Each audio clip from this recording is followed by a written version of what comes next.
night, Carlos and Jay, alright. Talking love so bright under the studio lights.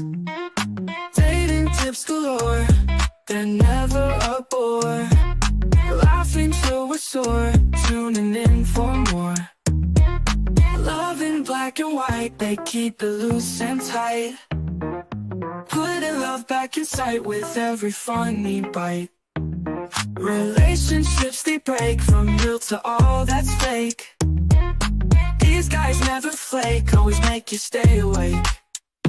Love in black and white, Carlos J take flight. Keep your love in mind so right, every single night. Through laughter, tears and fears, they've gotten us for years. With jokes and all that's dear, our love's clear.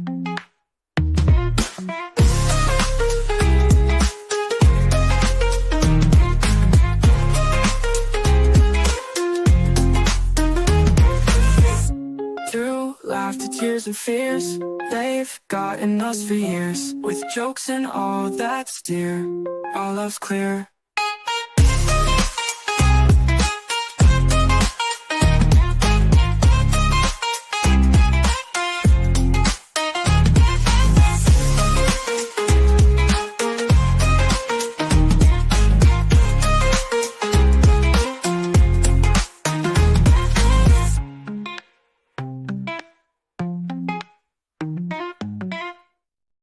Hey, what's up, everybody? Welcome to Love in Black and White, where each week we try and put the love back in you right.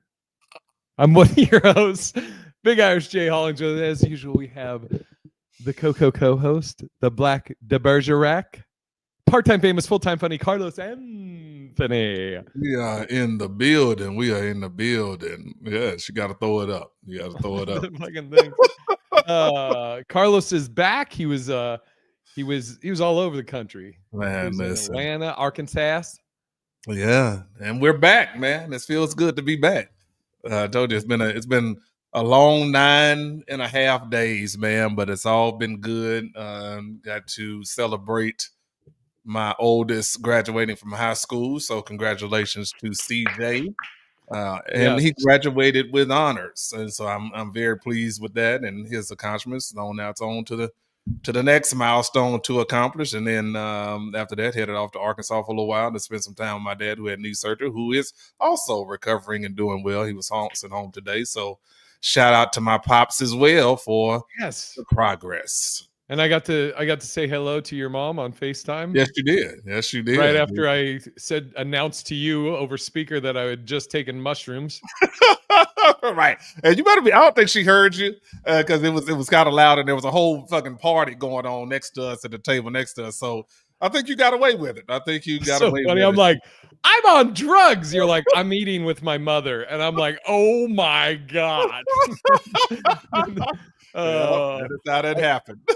I always go into like, I call it grandparents or grandparents mode, where like, yes, ma'am, no swearing, all that, you know? So I was just like, nice to meet you, Mrs. Simmons. Right. Yeah, man. But they know I cuss now for sure. So I cuss around them now, which is great. As you know, you couldn't do it as a kid.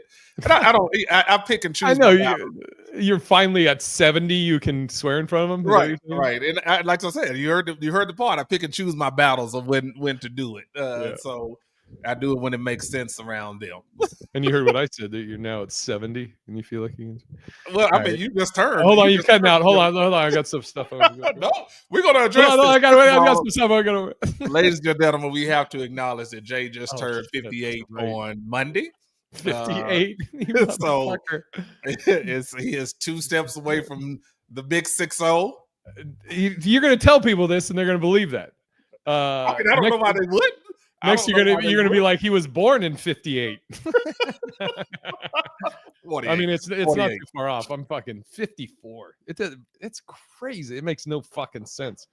Time flies, my brother. Time flies. If I didn't learn anything over the past 9 days, well, I knew this going into the past week, man. You just look up, man. You forget sometimes how fast time really goes. If you look at like I said, my kids, man, they are.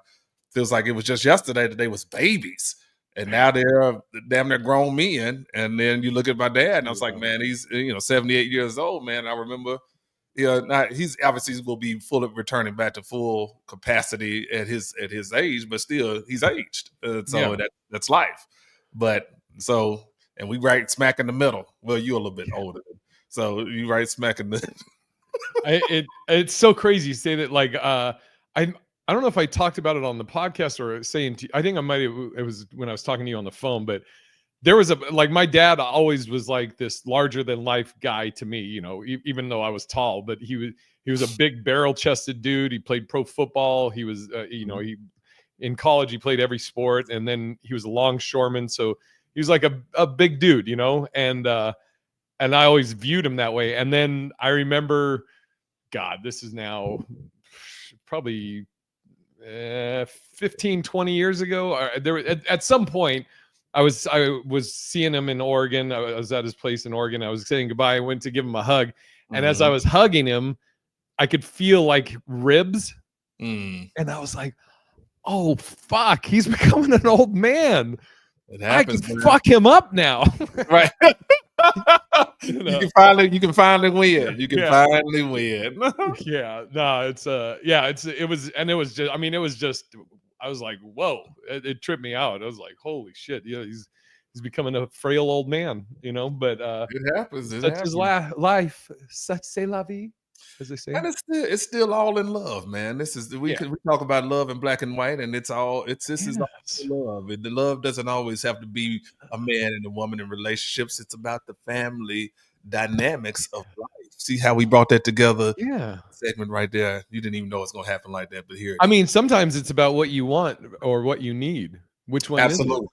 100%. 100%. And I'm starting to truly believe that I am so cool with just having my boys and my family and my friends like you. I'm good. I don't know, man. This shit is getting real crazy out here. Dude, so it's funny you say that because and it's all that is when they say it happens, is like when you're not looking or you're not expecting it. And that's kind of, I mean, I was on dating apps, so obviously I was out there, but I even when I was on the dating apps, I always kind of was just like, go with the flow. Let's see what happens, whoever it was. And then Angel came along and fucking, I was like, oh shit, this is it. So yeah, it's I totally get that, where you're like, I mean, you think about everything, you're like, I'm happy. Like you said, I got friends, family. I'm fucking good. Career is good. I mean, it's that thing I sent you this morning too. It's. I haven't watched it yet. I was gonna say that too. I have it saved to watch it because I want to like give it my undivided. Earlier this morning, I was like, all over the place. Yeah, to kind of give you the Cliff Notes verse, because I'm not gonna spoil it, because it's. I mean, it really speaks to where you are presently in life and how you move is and your energy around that is what you attract. So if you are constantly talking about it, and I'll use it from a relationship standpoint, and since this is the love in black and white, is if you are saying, hey, I want this fantastic relationship, and this is what I want, and this is what I need in my life, but yet you're like, I'm never gonna, man, it ain't gonna never happen. I'm never gonna happen. Your subconscious is what it's really building off of. It's the fact that you're constantly telling yourself it's not going to happen. So the shit that you're putting out there is what you're it's not even what you're saying, it's what you are. It's like that you're living in a negative mindset, even though you're speaking this positive thing that you want in your life. So it's a very interesting way of looking at things. So definitely check it out, because it kind of turned another signal for me on today. I was like, okay, interesting. Yeah. Carlos always I get like Cliff Notes versions of because Carlos reads, I don't read, and he does a lot of self-help stuff, and so he'll, like, if he finds something good, he'll send me, and then I send to him like mongoloids. Or send them TikToks of like mutants. Or can we say mongoloids anymore, or is that no? Man, we can say whatever we want to say. You just got to be prepared for the I don't know. Actually, I'm going to Google it, and then if it's we just want to say here at Love in Black and White, we're not. Well, I'm not. Right. I'm asking right now. Uh, just, uh, no, the term is not okay and is considered highly offensive. Oh shit, my bad. Okay, I just want to say here, apologize. I didn't know that. Right. We'll just say Man. mutant. If you are offended by that, you probably need to go get your life together. Yeah. Man, stop being offended about everything, people. Everything Is is it? not. I wonder if is it because it's like a reference to Mongolian or derogatory use for Down syndrome. That's not how I was using it. Racist origins was historically used as term in now discredited racial classifications, grouping people based on perceived physical characteristics associated with East Asia. Mhm. Okay. Outdated, interactive, harmful stereotype. Okay. So, What up, good enough. Victoria? What up, Victoria? We switch sides. Oh, okay. Boom. How about that? Boom. That's an easy fix. Yeah. Let What's me happening? let's get to these topics. Good to see you, Victoria. Oh, I added one in here too. But I saw your thing in here. Okay, in the early stages, what's the most important part of dating to you? That's a good one. Do you know yours so that you can Absolutely. go? Okay, you go so I can I think want of you to I get go mine. first because I wrote it. Oh, well, I got to think about it for a second. I'm trying to think what when I'm first dating someone, what would I say is important to me? Flexible. I'd say probably flexible in all aspects of that word. Like they got to be flexible with my schedule because like we Mhm. get shit last minute. They got to be flexible with plans. Like if we plan to go somewhere and we get there and it's sold out, how do you react to that? Mhm. Are you like, I can't believe you didn't buy tickets and got me out here, or are you just like, okay, cool, what else are we going to do? Like I guess just flexible, which encompasses like being easy to be around and going with the flow and all that. So I'd say flexible. Okay. Mine is very simple. You've heard this word many, many, many times from me. It's communicate. Swallow. Ah, Sorry. my mother's here, man. Oh, what? What? Hey, You mom. turn I know. Hey, Mom. No, communication. I mean, Mm, communicate. Communicate. If you can't do that, then that is a hard no go, especially in the beginning. Because I have I'm starting to see patterns of certain people that I've talked to that they'll talk to you for a little bit and they'll drop off for weeks on the end, or they'll pop up on your social media, but they don't communicate with you directly like that. And I'm like, yeah, no, I don't think that's gonna work. I'm trying not to be super picky about it, but I'm also like, that just doesn't make sense to me that you can't communicate any other time other than 2 or 3 days later or a week later, and think that we're going to build something off not communicating. So if you can't do that, now, okay, that's a hard no go for me. I'm going to see if there maybe is an asterisk Mhm. flexible in case your legs don't work. Oh, she's talking about when I get high. Yeah. Um, uh, okay. What if they are good at communicating, but they only like communicating by talking on the phone? I'm not a big phone person, I know, but that's what I'm I saying. mean, but then they need to communicate that. It's saying, "Hey, listen, if I don't want to talk, I want to talk. I'd rather talk, and then I can accommodate again." That, and then it kicks back to me as to how much I'm into you, that I'm willing to Yeah. make that. It's a sacrifice because I don't like talking on the It's phone like so that. funny. You're So like, you're like, I need somebody that communicates. Okay, cool. What if they only like to communicate by talking? Well, I mean, I can see about making that sacrifice. I mean, but It's- that's again, I think that boils down to if I'm really into you like that as well. But that's also a very you bring up an excellent point, because then that shows how much are you really into somebody. yeah. Like, okay, if you're telling me the only way you want to communicate with me is via telephone, and we have to talk on the phone, and I'm like, man, I'm a texter, then Yeah. I'm not willing to make a sacrifice to accommodate you, even if it's on a I'll talk to you a little bit more than I typically would. Then yeah, if I can't do that, then that's a hard no go. Funny. It should be a hard You're no go like, for her. like, it'd be so funny if you were like, you just start dating, you're like, just so you know, I'm really about communicating. It's all about that. And then she keeps calling you and you're like, hey, can we just text me? Like, but I thought you wanted to communicate. Well, I mean, I like, like interaction, texting, like communicating. Oh fuck. Yeah, I mean, you got some decisions to make then, but I think that boils down to how much you are willing to. It's a give and take. I mean, this is Mhm.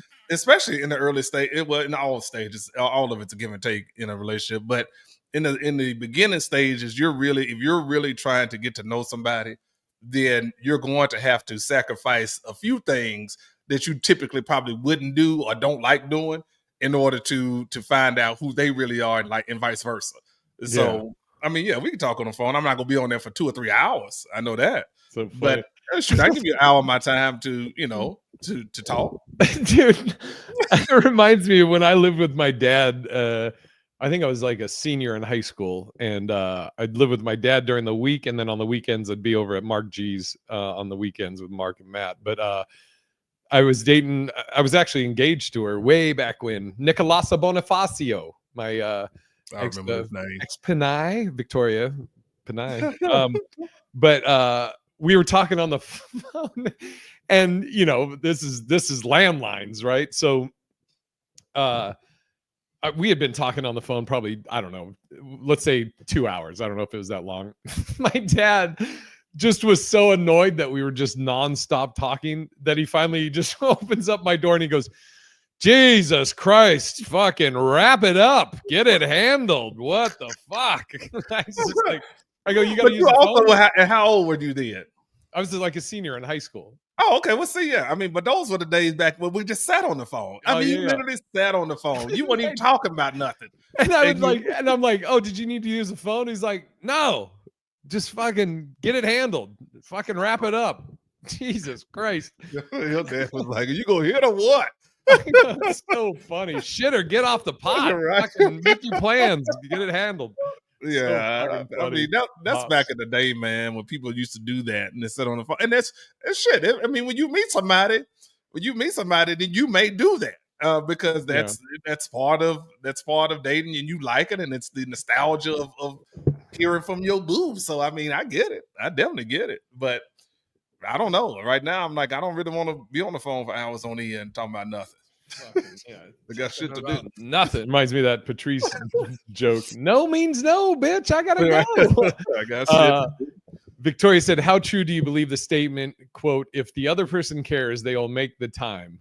How true do you believe that statement is? I mean, yeah, but also you got to think, I mean, there's a lot of things that can go into that. Maybe they're making time, but the only time that they have available is, 2 a.m., because maybe they have weird work hours or, but that doesn't work for you. So then is it back on you that, you're not making time for 2 a.m. because that's what my schedule is.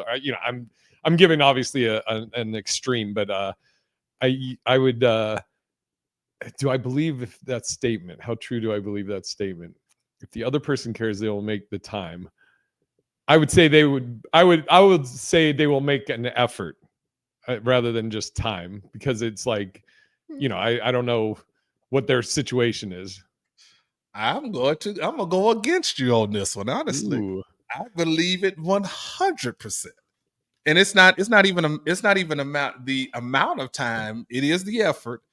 But I think it is that you're taking the initiative to make time, even if that's 1 minute, 2 minutes, to say, hey, listen, either text, hey, just wanted to let you know I was thinking about you. Hope all is going well.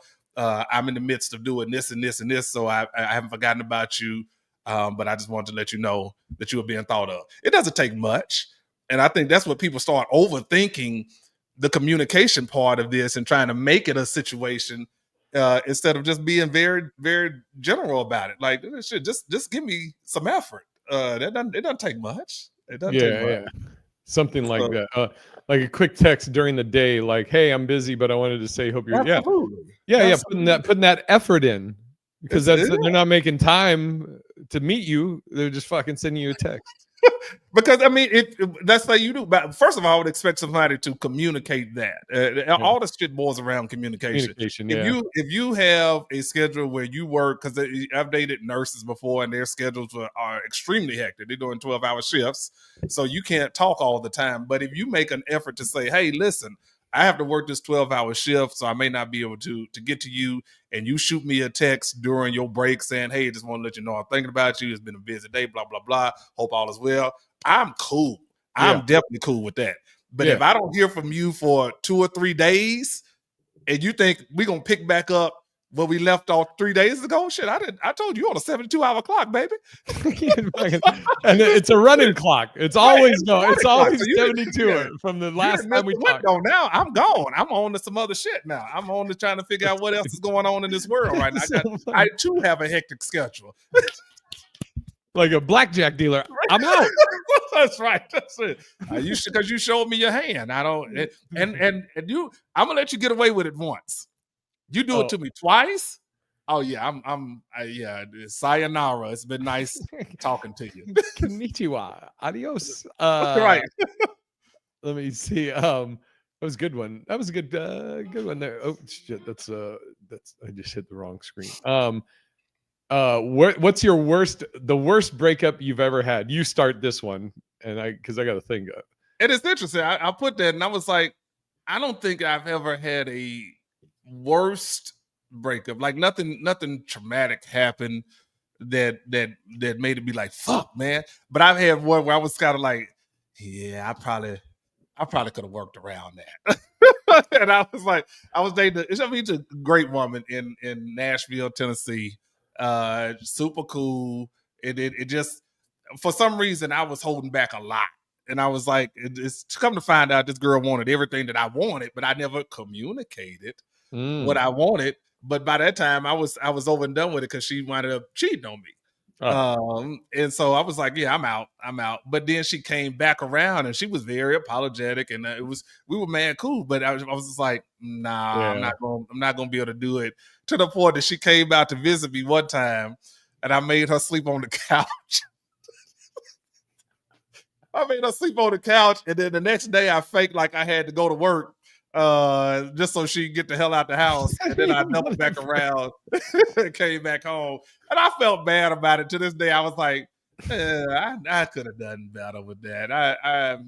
Yeah, that was one that just kind of stuck in the back of my mind. So if I have to say worst breakup, that was probably the worst, but I was the one that was the worst with it. Okay. Like the only thing I can think of, and I don't know if you call it a breakup because we weren't really an item, but I mean, it was drama. So anybody that, for the most part, anybody that I dated, I'm still cool with. But this one girl, and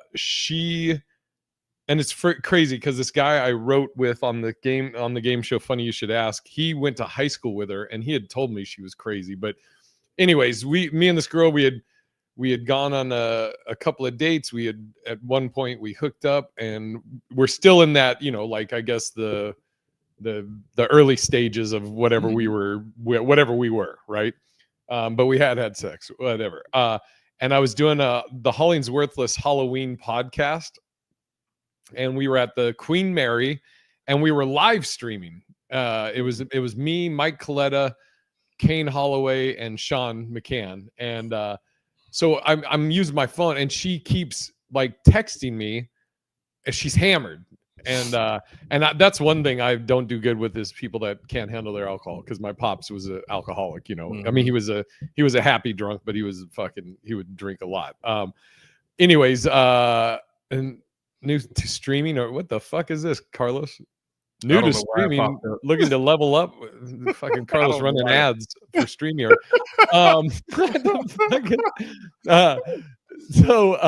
Anyways, so I kept telling her, I was like, hey, I'll call you when we're done, but you can't keep texting me or whatever. So then she starts calling me, and I'm like, yo, I just said, quit calling, like don't. So then I had to just block her so that she would, and then she like the next day she was like, oh, don't ever do Red Bull with something else, and she was like all this stuff, and I was like, I'm cool, because I was so pissed. And then it like just kept getting extreme. She was saying all this wild shit, and it got to the point where I was like, this is the last time I'm going to communicate with with you. If you contact me again, I'm going to call the police. Oh shit! You didn't Yeah. elevate it to the cops. Yeah, because she was fucking being crazy. So that was I don't even remember the chick's name, but I did save the text messages, the shit that she had wrote, because I was like, if I need this in court, I have them somewhere in my fucking Google Drive from way back when. But that was probably the worst breakup, if you want to call it, even though I wouldn't say we were boyfriend girlfriend ever. Well, I mean, that's pretty bad. You got to get to the cops. Fuck, man. Although Dude. I did get a girl arrested though with that. Wait, okay, let's do this. I didn't get a. We weren't even dating. We was hanging out at the club. I think I've told this story on stage. I need to bring it back. But she got hammered, and she was like, "I'm going back to your place," and I was like, "No, you're not." And so I got in my car and I started driving. She was right behind me. No, she was in front of me. And so she busted an illegal U-turn, and it was a police officer sitting right there, and he pulled her over, and Mimi, bye. all right. Then she called me like 3 days later. She was like, "Man, I went to jail." I was like, "You did?" So And then you were like, I just want you to know, I really thought we had something, but you've been in jail 3 days. It's been 72 hours. Right, there you go. So Vegas, I'm out. Dealer's out. I'm out. Thank you for the out, baby. That's so funny. I can just wash my hands of it. Okay. Now, I don't know if we've ever done this or told these on this. Have we ever talked about our not with each other, obviously, our first times having sex? No. Mine's fucking wild. So, well, I mean, it was just okay. So I'll tell mine, then you can tell yours. So, I was 16. She was 21 or 22. Sweet Jesus. And I had met her now. And also, let me say this, like, that like when you're in middle school, high school, there's some people that like, even in middle school, they had like pretend boyfriend, girlfriend, or maybe they're kissing or whatever. And they eventually they are banging in high school. I was the guy that I like collected comics. I was always doing sports. So I was like never really fucking around with girls until like late in high school. So basically I was 16 and I had gone to a nightclub that was like 18 and older. Victoria said, "Jay, I think that's illegal." I guarantee it's illegal, but we're going for the statute of limitations. Yeah. We're gonna let this one ride. Well, I'm not pressing charges. Okay. So, Were you the French president? Yeah. Yeah. All right. So, I had met her in this is when I was living in Oregon, and I'd gone to it was some like nightclub that was 18 and over, and I was so tall at 16, I got in, and then I met with this chick. I didn't have a car at the time, didn't have a driver's license. We exchanged numbers or whatever. We probably made out that night. I don't know. The next day, she comes, picks me up, or whenever it was. I don't know if it was the next day, but at some point after that, she drove. She came, picked me up after her job. Yeah. Dropped her kids off. Right, exactly. And saw this other kid. But I think we went back to like I think I met her parents or something. I don't know. We went somewhere. I don't know. Like I remember her picking me up and we went somewhere that I think like maybe we met her parents or I met her parents. But the next thing I know, all I know is we eventually go back to my dad's place. I was going to say my place, but the apartment that I lived in with my pops. And I said all that shit before about never fucking around with girls when I was younger because I'm a 16-year-old with a 21-year-old woman, and I don't know anything. And I'm now about to have sex with this chick, right? So It was like I was so naive that in my like I'd seen movies where they'll have like sex scenes, but I thought like somehow I just ended up inside of her. I didn't know that my dick had to be inserted inside this woman. So she's on top of me, I remember, and again, because I'm just like a fucking right. And we had like I think we had Jodeci playing on the fucking radio or whatever on the 8-track. Right, that your facial expressions, Victoria, are mine right now. I'd like go, please go over this. Yes. So she fucking at one point she literally says, "Hey, why don't we try to get a little rhythm going?" Because I was probably just like, "What the fuck is happening?" I don't know anything. You damn jackrabbit. Yes, J Rabbit, and then I remember, so I came or whatever, and I remember immediately, like right after I came, for some reason at that time, I had like this wave of like shame, like I felt ashamed. It was weird. I don't know if it was, I don't know. But then like 5 minutes after that, then I was like, well, let's go again.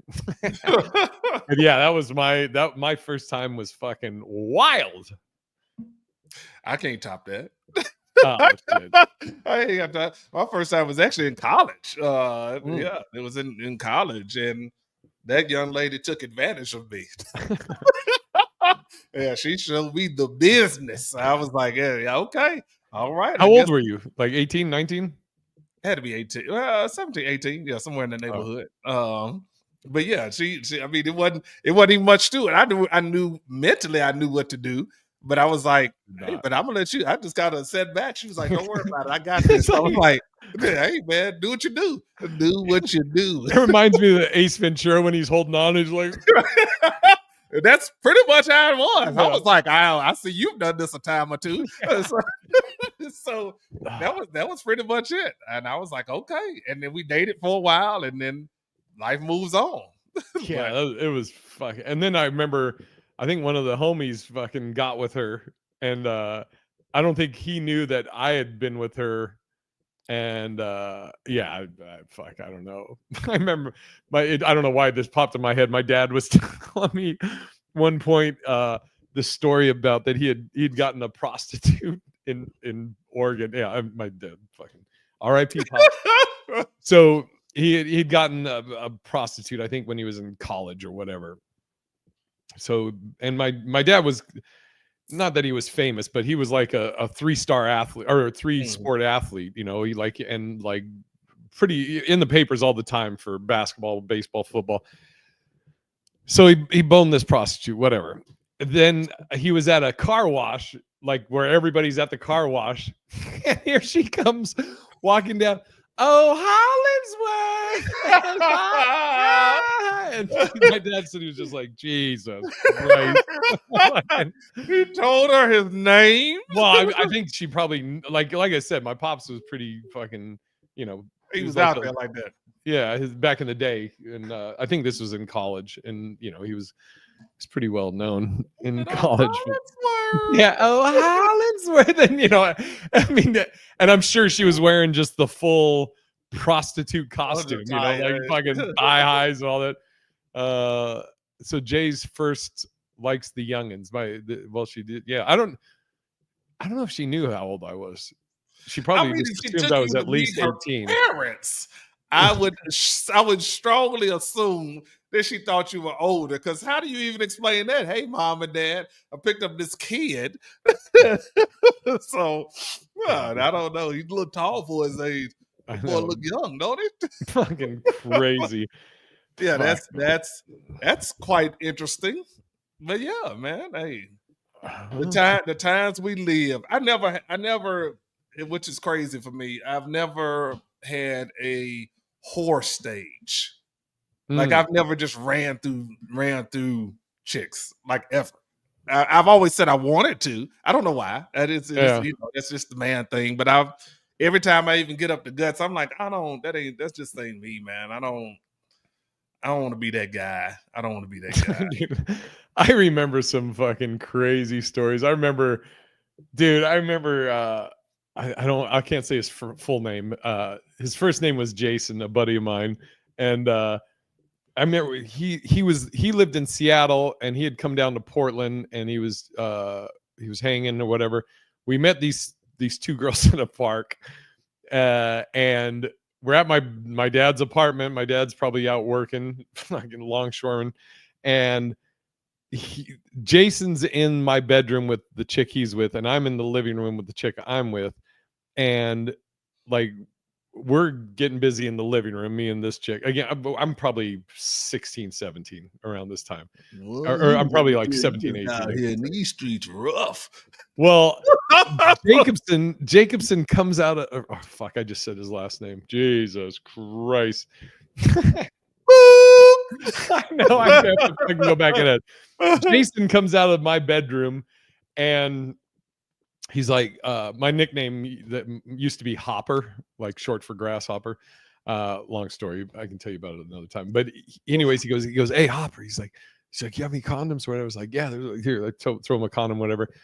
And then he goes into the kitchen and he goes, hey, Hopper. And I look and he's like leaning around the fridge so I can see him. And he's got a fucking unopened, like giant kielbasa sausage. And he's going like this, like he's smacking it into his hands. Hey, what the fuck are you doing? Takes it into the bedroom. So me and the chick I'm with, I'm like, hold on. What the fuck is happening? And then you just hear, what is that? And then like a crash. And then so he tells me later, like he was going to try and I guess and use it on her. I have no idea. But when she was like, what is that? He fucking threw it against the wall. So you just heard like this fucking wild stories, dude. Like, what are you going to do with that? Dude. That's crazy. What was he going to do with that? Like, what are you doing? What are you doing, dude? What are you doing? Why would you do that? Why would you do that? I remember we used to go up to Vancouver. We had like the whole West Coast. We had a network of like friends and family. So like if you were if you came to Seattle, they could stay with me. Everybody had a place in Seattle. If you were in Oregon, it'd be Matt and Mark's. And then if you were in Canada, it was our friend Shelly. But we were in Canada and what was the story? I was just about to say. I fucking lost the story telling about was it with Jason or oh no, I remember. Okay, so we had a buddy that played a buddy of mine played for Tulane University, basketball player. Mm-hmm. So we're up in Vancouver. I think I'm 21-ish around this time. And we're going to clubs or whatever. And he's my buddy that plays for Tulane. He goes, yeah, we're just going to say that we play in the NBA. And I'm like, what? Because we're both tall as fuck, right? And so I remember we went to one and like we're saying that I'm just going along with it. I'm just like, okay, cool. And then some girl asked for our players card. And I was like, and I was dumb. I was just like, our what? And I was like, oh, I'm a rookie. I haven't got mine yet. I don't know what the fuck I'm saying, right? And then I met like this beautiful girl and Alicia, and then she came to, we had said all this. Her friend was told that we were in the NBA, like, and my buddy that played for Tulane, he told Alicia, the girl I was with, that we played in the NBA. So finally, when me and Alicia were alone, I was like, look, I don't play in the NBA. I fucking work for Verizon. I'm like, that's hilarious. I'm like, that's his thing. I don't play in the NBA. And then we still talked. And then she came down to Seattle. And at the time, me and that dude, Jason, we had a 1-bedroom apartment on Capitol Hill that we would rotate who got the bed or who got the couch. You're 21, and this is when I was playing poker to support myself. And yes, indeed. And I remember she came down with her friend, and they after the bullshit of like, oh, we play in the NBA. I mean, I told her I didn't, but I'm sure she was really disappointed at how far I was not playing in the NBA. Yeah, no. She thought she hit the jackpot. Here you are working for Verizon. She can't get nothing but a good deal on the Yeah. phone. Yeah, dude. Yeah. And actually, I wasn't even working at Verizon. This is when I was playing poker. We would play poker till Hilarious. 2 a.m. and then we'd play hearts till like 6 a.m. for $1 a point. Hearts is like white spades. Oh, is that what that is? What up, Yeah. Steve? Stefan Boudet. All right. I think that's enough. And now I have to edit this fucking podcast. Or I could just leave it. Oh, you could just leave it, man. That's Yeah. again, that's time. That's water under the bridge, man. Yeah, Life this has is moved on. literally 30 years ago, 30 some Yeah, years ain't ago. nothing to hide now. So you might as well go on, leave it out here in these streets. Yeah, all I know, he's been telling people he's like, I was the priest. I don't know. All right, let's do our plugs and we'll get the fuck out of here. And Moody's Steven, you have been on the back end, so hopefully we'll see you next week, Stefan Moody. Yes. But yeah, so this week, tomorrow I'm at Wise Guys with Lewis Belt, not black, Lewis Belt, but he is a black man. Lewis Belt. Then I have what do I have coming up? Kimmel's next week, Dallas Comedy Club, some Don't Tells, Notoriety Comedy Club. So it's a lot going on. Parttimefamous.com. Yes, and I will be tomorrow over at Carlos's while my car's getting something done. But the first weekend of June. Tomorrow? Yeah, June 6th, 7th. Yeah, you know, it's cool. June 6th, 7th, I'll be in Ann Arbor, Michigan. The week after that, June 9th through 15th, I'll be at the Comedy Cellar. June 18th through the 22nd, I'll be in Laughlin at the LA Comedy Club. And then June 27th, 28th, I'll be in Colorado Springs. Go to bigirishj.com for tickets. And until next week, we're going to keep trying to put the love back in your right. Yeah, that's what we do. Until then, go get fucked. Wow.